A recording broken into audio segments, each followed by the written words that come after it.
এইটো কি আপোনালোকে চিনি পাইছেনে বাৰু? আপোনালোকে যদি এইখিনি চিনি নাই পোৱা দেন নিজকে অসমীয়া বুলি কোৱা এতিয়া বাদ দিয়ক।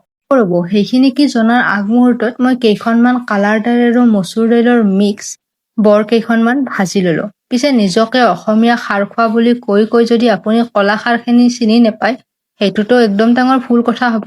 পিছে মই আজি আপোনালোকক কলা খাৰৰ পনীয়া আঞ্জাখনহে দেখাবলৈ গৈ আছোঁ। কলা খাৰ 2 চামুচমান লৈ তাত পানী মিক্স কৰি দি গৰম তেলত এনেকৈ দি দিব। অকণমান চিটিকি আহিব পাৰে, সেইকাৰণে সাৱধানে চাই ল'ব। দেখাত কিন্তু অকণমান বেয়া দেখিব পাৰে। তাত আপুনি নিমখখিনি দি দিব আৰু সৰহকৈ জ্বলা দি দিব।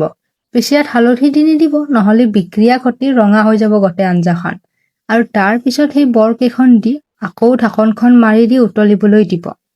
আৰু এনেকৈয়ে 5 মিনিটমান পাছত ঢাকনখন গুচাই চাব, আপোনাৰ আঞ্জা ৰেডি। আৰু এইখন আঞ্জাত বেছি টাইমো নালাগে, খাবলৈও বহুত বেছি সোৱাদ হয় আৰু লগতে পেটৰ কাৰণেতো বহুত বেছি ভাল। পিছে এইখন আঞ্জা আগতে ঘৰত বনাই খাইছেনে জনাবচোন। খাবলে সঁচাকে কৈছোঁ বহুত বেছি সোৱাদ হয়। আমাৰ ঘৰততো এইখন আঞ্জা সকলোৰে প্ৰিয় হয়। পিছে এইখন আঞ্জা সৰু মাছেৰে বনাই খাবলে আৰু বেছি ভাল হয়।